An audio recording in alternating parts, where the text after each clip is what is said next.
If you're asking yourself, am I confident enough to move abroad? You probably are. But your confidence is going to change in ways that you don't expect. Here's what actually happens to your confidence when you move abroad. And if you don't know yet, I'm Diedre. I've moved abroad 5 times, lived on 4 continents, and now I'm living in Paris in France. And I've actually moved to France twice.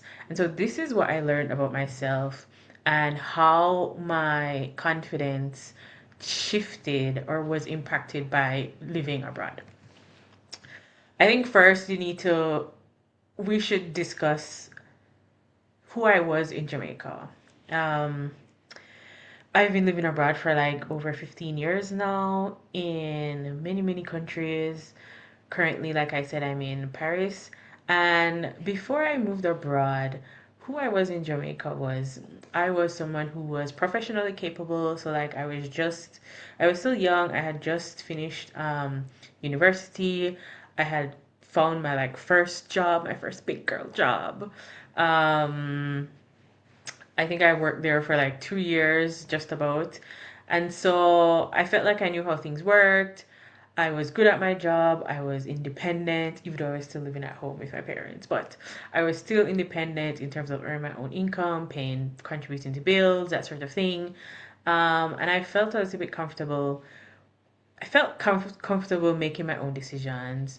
I was starting to become like more self-directed, and so I knew what I wanted, and part of what I wanted was to have an international life. It has been and it is a travel dream that I realized, yay me, that I went after, and I wouldn't say that I was someone who like sought a lot of like external validation. I'm quite introspective and like internal with the way I process things. And so I don't think I was like moving abroad to really prove anything, right? Uh, The confidence that I kind of had when I was in Jamaica was more like task oriented confidence. Like I felt like I could figure things out. I felt I was confident. It could be, young and naive. It could be just youth, but I felt like, I had confidence that I could figure things out. Again, even though I was like young, just starting out working, I was good at my job. I was getting rewarded and recognized. This is the kind of like validation that I liked. Um, I had like social confidence within my context. So like I understood the social rules of Jamaica, even though I would say I kind of lived on the edge a bit. I wasn't I would I wasn't the weird girl or something like this, but I wasn't exactly like everybody else. Or at least I don't feel that way and I didn't feel that way.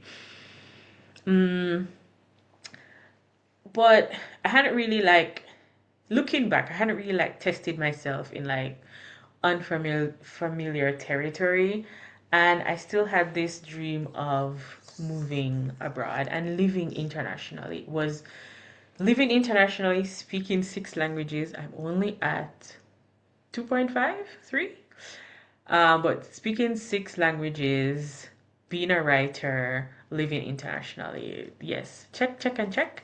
Well, multiple. I'm still working on the six, but multiple. I've done the writing. Check my book, The Map Back to You. It's my travel memoir and travel guide where I share like the travel moments that shaped me on the road while I was using solo travel or experiencing solo travel as a path to self-discovery. You should read fun stuff, lots of workbooks after each chapter and the stories. But okay, I digress. Let me recollect myself. Talking about who I was in Jamaica and the kind of like confidence I have. So I wanted to share this as in this is the person that I was. Um, and why I moved was more about curiosity and trying to live out this dream of being an international woman. And I had that kind of like task oriented confidence where I felt like I could do it.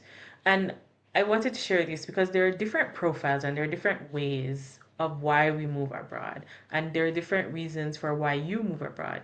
Sometimes you might be moving abroad to escape something. You could be moving abroad, like me, for the curiosity. You could be moving abroad because you wanted just more adventure.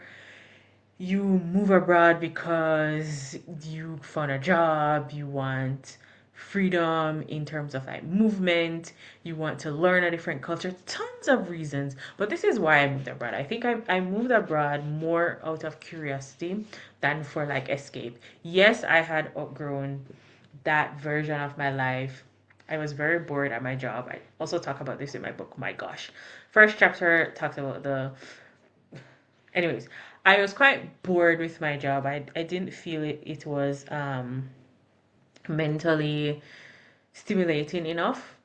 And I wanted to see what else was possible. And so at that point, I felt I was ready, or at least I was looking for a different chapter. And so, yeah, I moved. I decided to, I found out about teaching English abroad, and so I moved abroad. How much did this impact my confidence when my first like big trip abroad by myself was actually to France. I moved to France and in between moved into different other countries across different continents, and then I moved back to France at the end. So I did kind of like a full circle, France and back to France. But what I didn't know when I moved, and even after 15 years, what I didn't know or what I've come to realize is that especially in the beginning stage, a lot of my confidence was built on knowing how things worked. And I didn't know how different or underestimated how different it feels to be capable in theory, but kind of like incompetent in practice, kind of like that beginner stage. And I didn't know how much it would impact me. Like, just for example, when I first moved to France, I had beginner knowledge of French, so I understood the grammatical like foundations because I studied it in high school, even though I forgot like everything. But I still knew verb conjugations and general vocab, right? But then I moved to the south of France, where the accent is much different, and even all of France the regional accents are so much different from your standard textbook accent. I would say, in my opinion, the closest resemblance to a textbook French accent that I've observed so far is in Lyon. The Lyonnais accent, I think, is like the most standardized one. It's not the Parisian one or anything. It sounds to me like the Lyonnais accent. Anyways, talking about that kind of like beginner feeling and how different it feels to be capable in theory but incompetent in practice is that, like I said, I had the basic French knowledge. I knew the grammar foundation, and I would be in the middle of a very basic French conversation when I was in Toulouse when I just moved, and because of the accent, they would say one word and I would just get lost. Use it, for example, the number 20. So 20 in French is 20. 20, right? But in Toulouse, it's 20. It's like this 20. And 20 is not, as far as I knew at the time, this is just not a French sound. And so we would be in the middle of a conversation like, how many do you want? And they were saying, I want 20 cups of tea. You know, je veux 20 tasses du thé. So it's something like that. J'aimerais 20 tasses du thé. Something like, right? But then, and so the conversation would go in and I'm like, yeah, we're talking about tea. I just asked like how much, etc. And then they would say, ben, je veux 20 tasses du thé. And I'm like, huh? So like I just became I just got lost. And that for me really hit my confidence because I'm just like, why do you not understand this basic conversation? And it really took me, this was really unexpected. It could have been just ego. It could have been like, wow, Deidre, you think you're the shit just because you know French grammar rules. But it really, really took a toll on kind of like my confidence, and I felt like I wasn't intelligent or smart enough to understand. And that kind of like feeling of incompetence in practice really impacted me. Um, and just other things like working through language barriers. You feel like you're reduced to like a 5-year old because you're trying to use like basic things when you're learning the language just to express yourself, and you're like, I am fluent and intelligent in my native language. What is going on? Anyways, the point is I didn't know how much that would like impact or affect me. I knew that, of course, it would be harder to express myself. This was kind of for me like a given. It would be harder to express yourself in a foreign language, but I didn't know how different it would feel to be capable in theory by understanding grammar and even being able to write in emails, but then in practice just feel like I've been reduced to like a 5-year old in terms of the way I would express. And I didn't know that my confidence that I had in Jamaica wouldn't just automatically like translate into the same kind of like confidence when I started living abroad. And you have to rebuild it in each new context because there are like social rules, cultural nuances that you need to bake into the confidence that kind of like breaks down and shifts the confidence that you started with. And I wouldn't say that it destroys it, but it definitely causes friction and shifts it, and it evolves it in a different way, an unexpected way. And so the immediate shift I felt when I first started moving abroad was, like I said, I went from knowing how to do things to having to learn everything again. And that's a lot. It can really impact you. And it wasn't like because I wasn't some competent person, but it really was the systems and the culture was just different. Like France has a different way of doing things. When I moved to India, there is a totally different way of doing things. When I was living in Colombia, another different way of doing things, for example.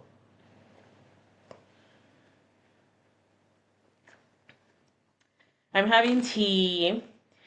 It is mon thé. I think this is why I said 20 tasses du thé. I talked about the 20 cups of tea because I'm having tea. And what I'm having is, I hope you can see. Well, it's backwards, but anyways. It's Carrefour Bio. So Carrefour is the brand. It's like a big supermarket chain. Kind of like Walmart or Target or Target. I don't know how you say it, but I say Target. Like Walmart or Target in the US. Um, High-Low in Jamaica. Yeah, it's kind of like this, but bigger than High-Low. Um, but yeah, so I'm having Carrefour. So it's Carrefour Bio, and Bio means organic in French. And this is an infusion. So infusion, it's herbal tea, so it's not caffeinated because it is, what time is it? It is almost 11 p.m. right now. So let's not have any caffeine, even though I will sleep anyways. And it's the relax version with feuilles d'oranger, so orange leaves, verveine, so vervain, and aubépine. C'est quoi aubépine? What's aubépine? I never looked at this. Aubépine. What's this? Ah, it's hawthorns. Okay, if you watch a Chinese drama, you will see hawthorns all the time because they're always eating hawthorns and that like skewer stick. Anyways, so yeah, I'm having some tea. Back to what I was saying, right? Um, Yeah, having tea. Back to what I was saying was that there's this kind of like immediate shift that happens, and it really starts breaking down and shifting the confidence that you had when you arrived. So systems are different. So even things that you knew, like how to open bank accounts, how to rent and find an apartment, navigating the paperwork and stuff, all of this becomes a different system, things that you have to relearn, and it makes it a little bit more challenging. But I approach it the same way I approach everything. And so this part of the confidence, you remember the task oriented confidence I talked about? This part was not hit so much. And I just like, okay, let's go. Figure it out, Diedre. Yeah. And so I would say I had that kind of, I had a go-getter attitude, but in a new context. So it was still taking hits, but I rolled with the punches instead of kind of like crumbling at the start. And every challenge or everything that I did became like a puzzle or something to solve, which made it interesting. Especially remember I was talking about, you remember I said I moved for curiosity. So this like really made it a lot more adventurous and interesting because I was like learning, right? And so that confidence of like, I can handle it stayed put.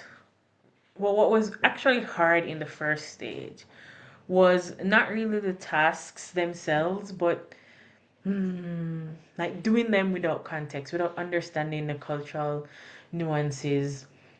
So, finding an apartment, not understanding that you had to go online to look for an apartment, which now it seems simple, but this was back in like 2009 was when I first started. 2008 to 2009, yeah.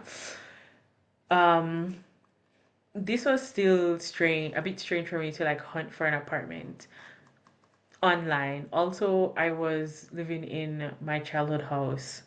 So there was no apartment hunting for me. Of yes, I went with friends to help them look for apartment, but it wasn't something that I had to do. So doing these things without the context of France or India or Colombia, etc., like this made things hard. And especially for France, everything took longer. Oh my God. Just it's going to be 3 to 6 weeks for everything, up to 3 months. Like 3 weeks or 3 months is kind of like the range of doing things in France. Nothing was like express. Even now, nothing is express. And I had to do a lot of research. Even when I was there and everything was sorted, I still had to do research. I had to ask a lot more questions. I had to ask for help more than I was used to because I had that kind of like, I had that independent streak. What's going on with this cup? Espera. Espérate. Okay. Okay. That was what was hard, and that's how it impacted like, gosh, my thing. Living alone in a new country. This was both exciting, disorienting, overwhelming, and a bit. Hmm, well, it was definitely challenging. And when, of course, this is when I really had to figure out what I liked. And this was when I really started to figure out what I liked. Because I had no familiar social circle. You know, my friends were not here. I didn't have like inherited routines from my Jamaican culture or my family, you know, because things were just done in a certain way. Yes, I carried some over, but it wasn't all around me, if you want to say. And so while everything was surreal and exciting, like I still missed some of those things. But I still got to choose everything. What I ate, how I spent time, what mattered. And nobody was there. I reveled in the fact that nobody was there to cast judgment or make a comment. If I wanted to eat cereal for dinner, then this is just what I would do, um, etc. Right? And that freedom was really, really quite exciting. But because I was choosing and figuring out my preferences and what I did, what I liked or didn't like, and I was doing this alone in a new country, I think it required more intention, even though it was like exciting. And so my confidence grew as I started learning more about myself, making more decisions, solving problems on my own. This is to build my life, my new life, and new chapter abroad. This was very, very, I don't know, really moving. And so every time I had to navigate something unfamiliar, it felt like I was proving to myself that I could do it. And so I kept doing it. And so my confidence kind of like shifted from being task oriented to more evidence based. Like I've done hard things before. I can do hard things. And I can also do easy things and soft things. I can do all of them if these are the things that I choose to do. And so this is one of like the bigger lessons that I learned. And that's really, I'm more resourceful than I realize. And that's one of the lessons that you will learn when you move abroad. So if you're wondering about whether you're confident enough, you are, and you are more resourceful than you realize. And you can handle discomfort without it breaking you. And you don't need everything to be easy to keep moving forward. You just need to take the next step. You just need to figure out how to handle the next step of whatever is happening. And then once you figure that out, you just again learn to figure out the next step. There are things that I struggled with, right? So things that I struggled with that really impacted my confidence, and I would say kind of like broke my confidence quite a bit, was being sick alone. This is genuinely hard. And it's, I don't know if it's talked about a lot, but there's, you miss that kind of like comfort, your comfort food, or somebody in your life would make chicken soup, or you could be in bed and have the warm cup of tea. But if you're alone and you're living abroad, being sick, yes, you can still have your cup of tea, but you have to get up and you have to go make it. Sometimes I would just I would just have the kettle and everything around me and just create like a comfort nest, and I would just lean over the bed, or the couch, the sofa, and just press a button and get to whatever I need. But it's genuinely hard to be sick alone, whether you're in your home country or living abroad. And I think it doubles a little bit because you have no family nearby, you don't have a built-in support system yet.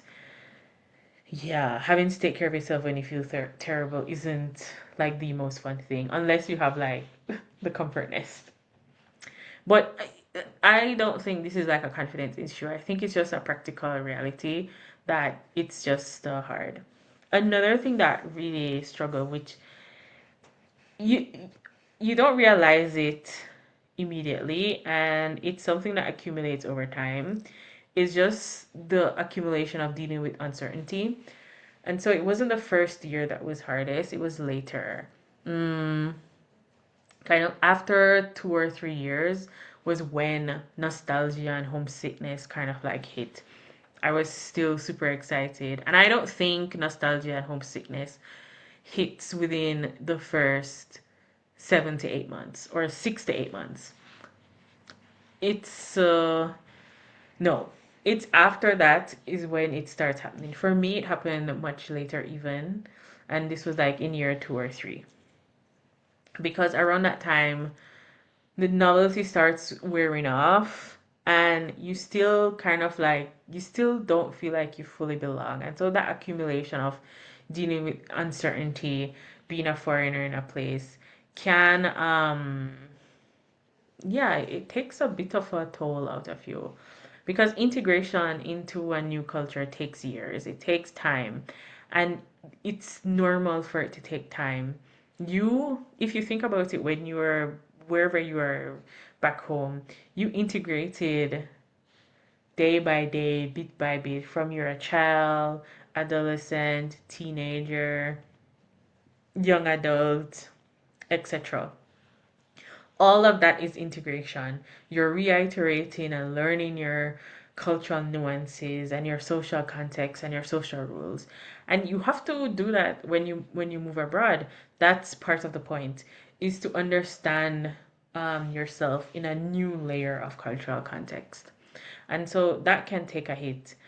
And for me, it accumulated in a few years of depression.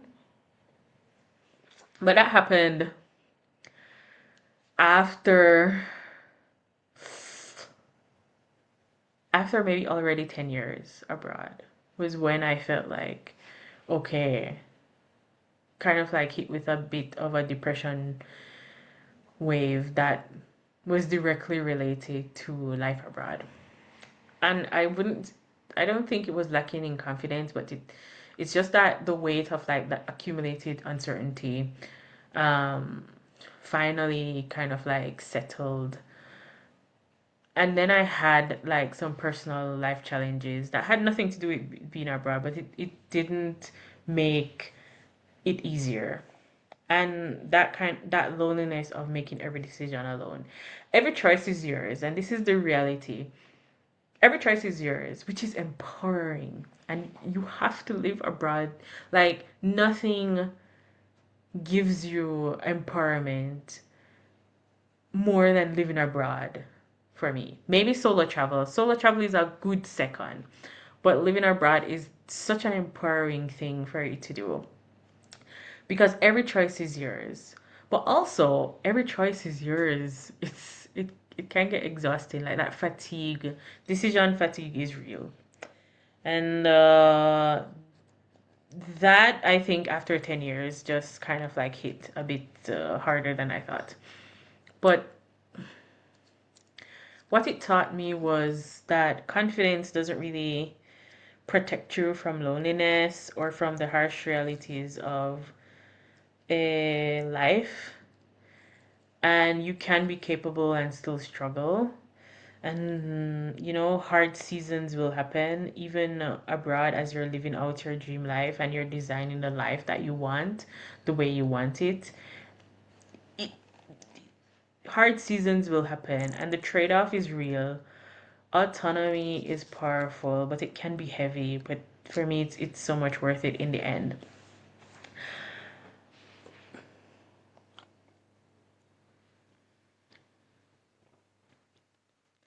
Decision making,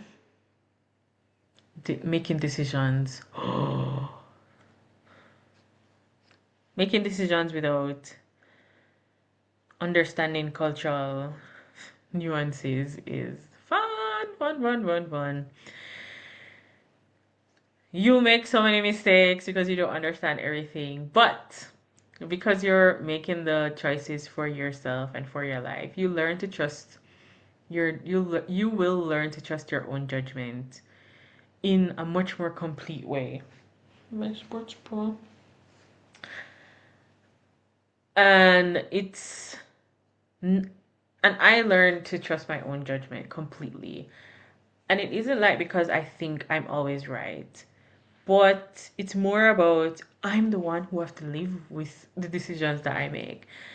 And so I built up that muscle of, yeah, knowing, being confident in the decisions that I'm making for myself because they're mine.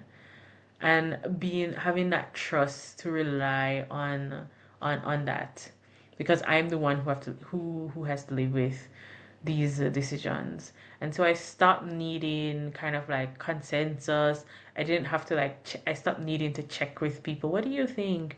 I want to do XYZ. What do you think about this? Before I act on my decision. That's the gift that I got from living abroad, and that really built my confidence. And my decisions, I would say, became like much clearer because they were only mine, not influenced by anyone else.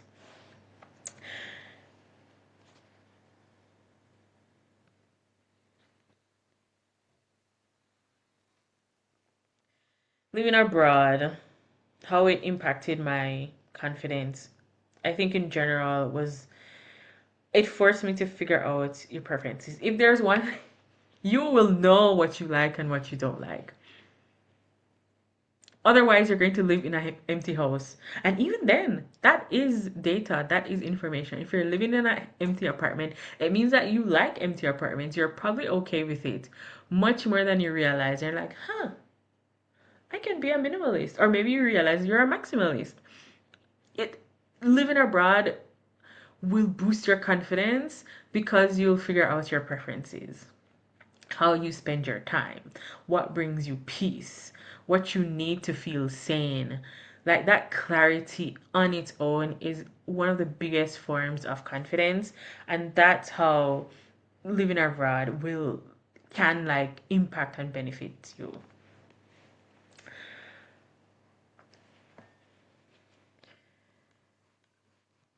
I did this 5 times, right? I lived abroad in 5 countries.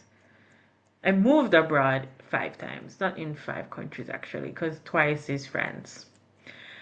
And that means 5 times starting over. Fun fact, in France itself, in my first couple of years, I would move every like 15 months.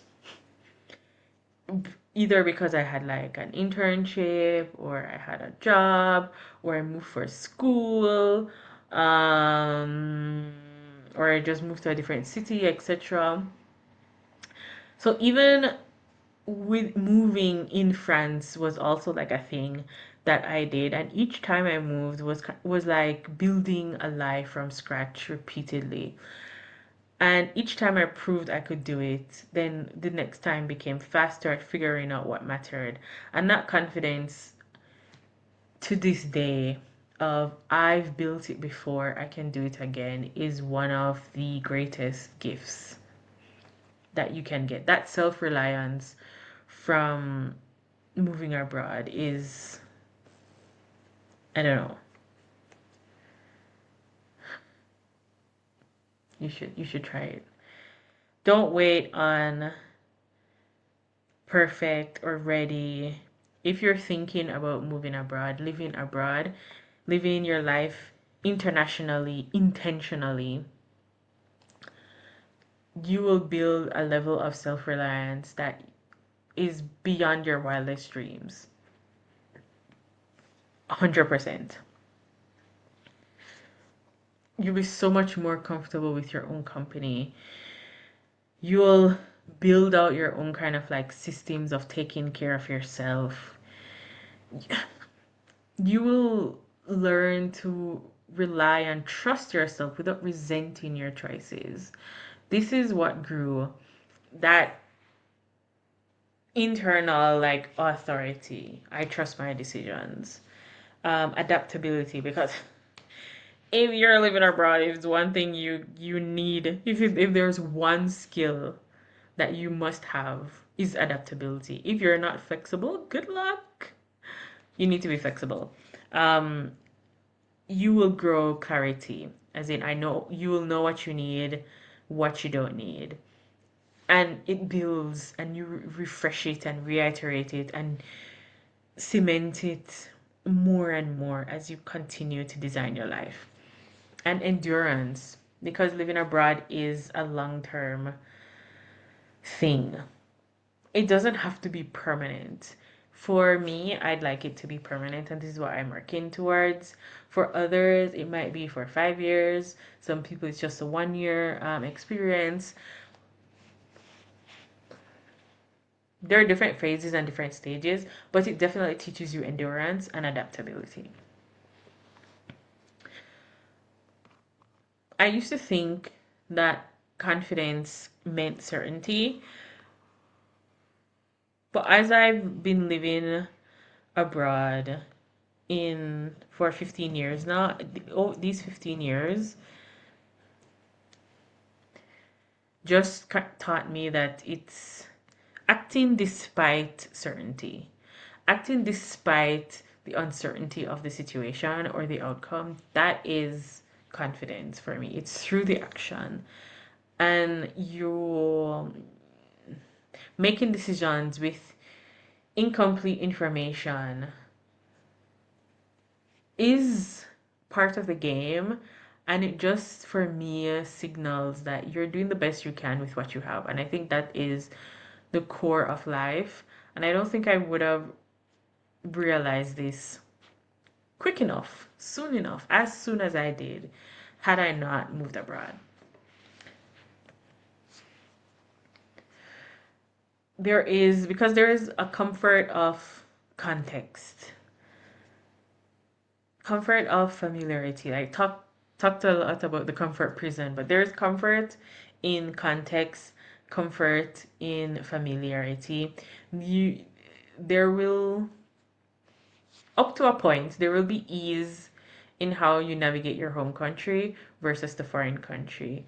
Eventually though, it kind of like flattens and fades away, because then when you move back, you're just like, this feels, I feel like I'm in a haze. It's familiar, yet I don't quite understand what's going on. So sometimes you get into this kind of like purgatory. I don't know if that's a word, but you get into this kind of like middle stage. But you will still have a better nuance of your home culture, of course, because it's your home culture.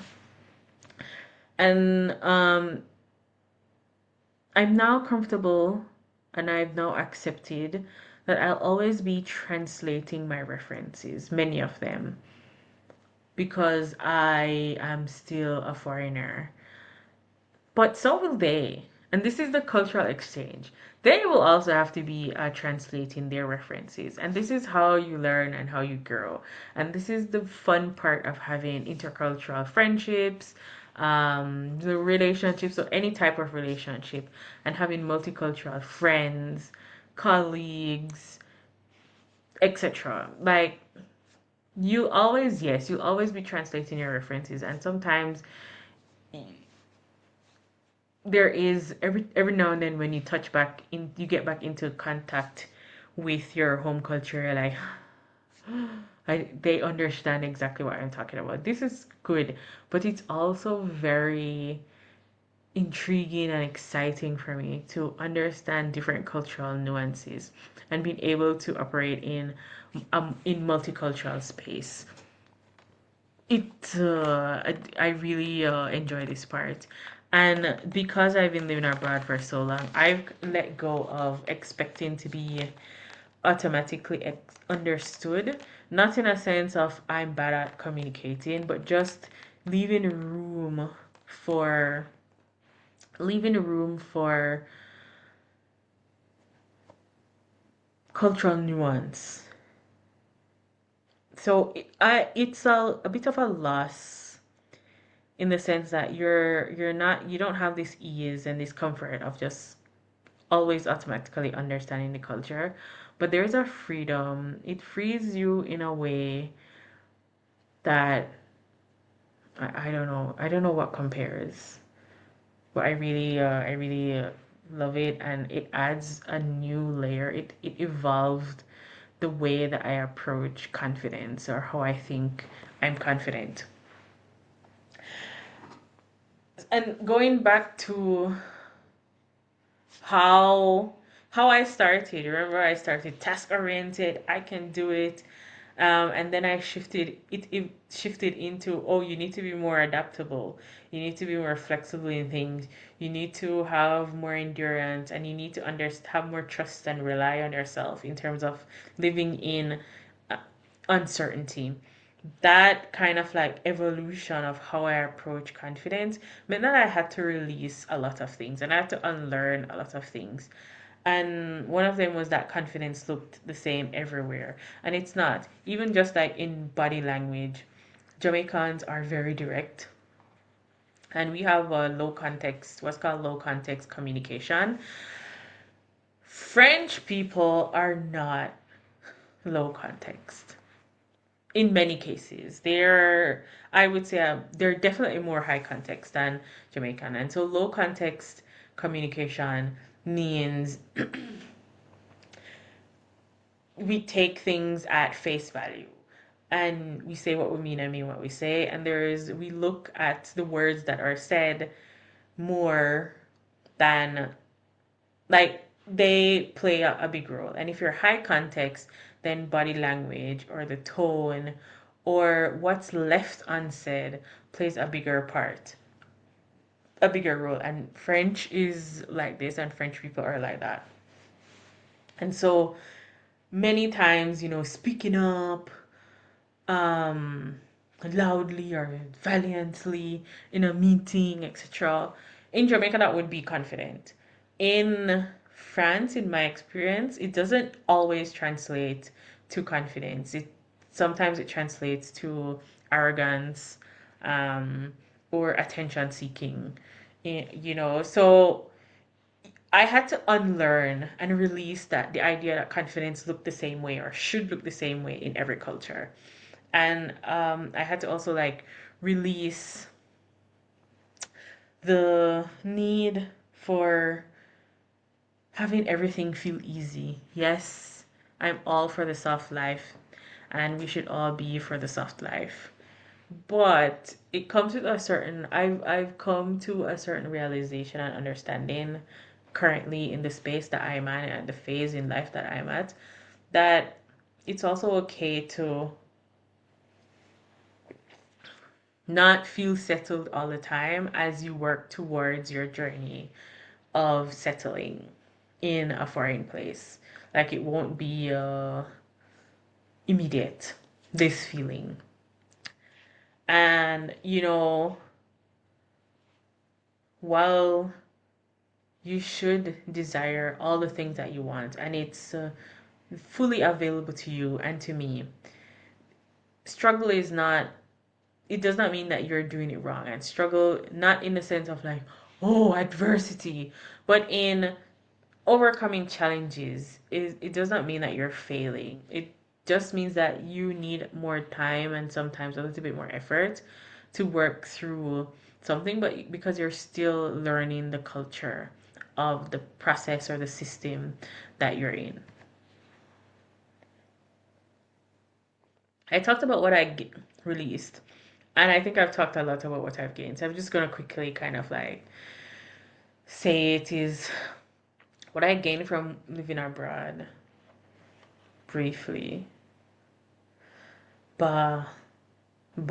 French. This is a French expression. This is also French as well, but that's French as well. I'm sorry. I've just done like 3 different French ways of expressing, French sounds of expressing ourselves. Maybe I should do another video of this. Yeah, I'll think about it. Yes, I think I should do it. But what I gained from confidence from living abroad is confidence in my choices. I think that's the biggest thing. Because I chose this life. Every new renewal, every hard season, every decision, just mine. And it's so great to have for 15 years carving out this little life of mine in this space that I chose. And I know where I am, I know what I'm building, what I value, and that clarity is very powerful. I gained also confidence in being able to do things. Like, I always had that, oh, I'm competent. But adding that layer of, oh, I can handle uncertainty. Amazing. Proven that I can solve some serious problems. I told you how, I found my, in the second move to France, I found my job on the day my visa ended. I can do hard things. I can solve problems without a blueprint.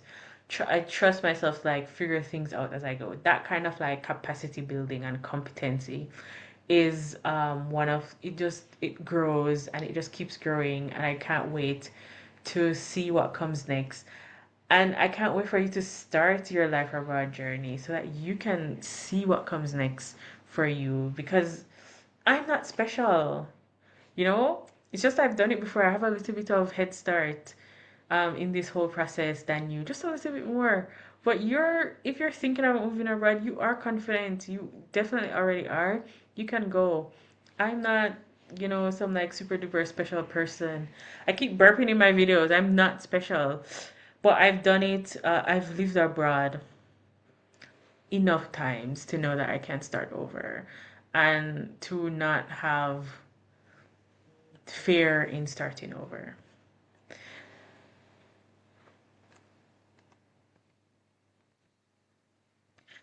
And I don't want to say like this is I'm fearless. Like I'm not fearless. I get afraid sometimes when that visa needs to be renewed. When that time is coming up, I there's still that some sort of like fear, of course, because it's uncertainty. You know that there's a bit of anxiety into making sure that all things are lined up as best as you can to control as much as you can, to make sure that your visa is renewed and you have everything in place. I'm not saying that I have no fears and it's all good. I'm not fully certain about things. I still doubt myself. Sometimes I have to like work through some of the decisions that I'm taking about where I want to go with my life or how I want to go.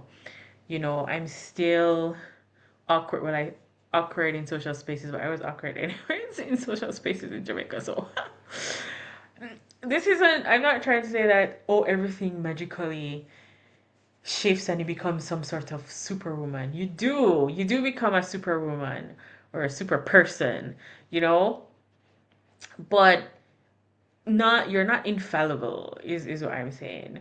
And it doesn't make you like infallible. You still have to work through things. But that resilience that you build is important. Even when you get tired sometimes along the way. I still get tired. I still go through decision fatigue. And I just want to roll up into my blanket and have a blanket burrito day. This still happens. So I'm not trying to sell you some kind of like wonderful pipe dream of living abroad is amazing. It's amazing. But there are realities that have hard phases and hard seasons that come attached to it, as does many other things. It is so what it is trusting and learning how to trust that you can handle what comes next in your life, and learning to know your own mind, and learning what it is learning how to act without waiting for permission from anyone, without waiting for anybody's obligations or expectations. It is learning how to choose your life intentionally. Living abroad is being okay with the trade-off because it's worth it. Like that's what it's about. So, yeah, it's lonely sometimes and it's hard figuring out everything, but I choose it again. Tell me for you. Well, for me, did moving abroad make me more confident? Yes and no. It deepened some levels, it unraveled others, it shifted other parts, and it broke down some, and it built up even new types of confidence.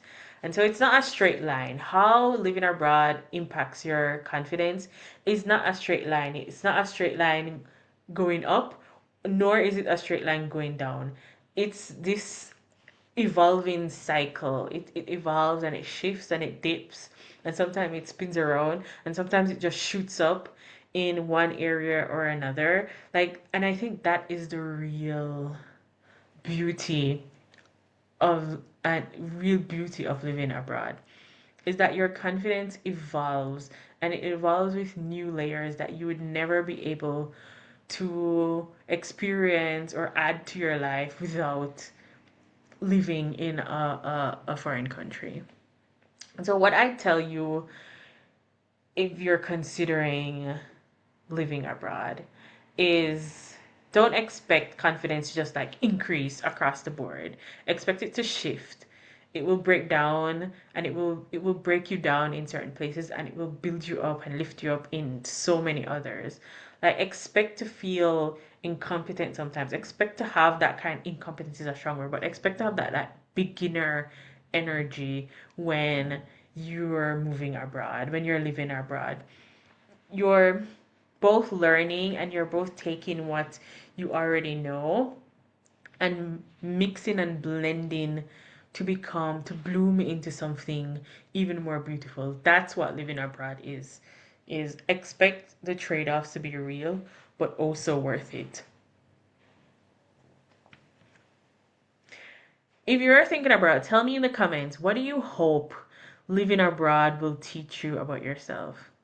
Or what are you most afraid that living abroad might cost you? Both of these things matter and they're both valid. Let me know in the comments. I'm Diedre.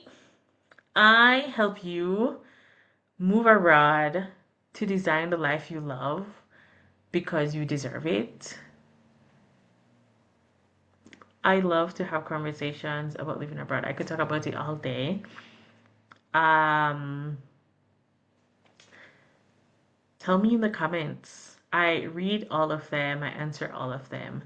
Let me know what you think, what you hope living abroad will teach you about yourself, and what are you most afraid of that it will cost you. Ciao!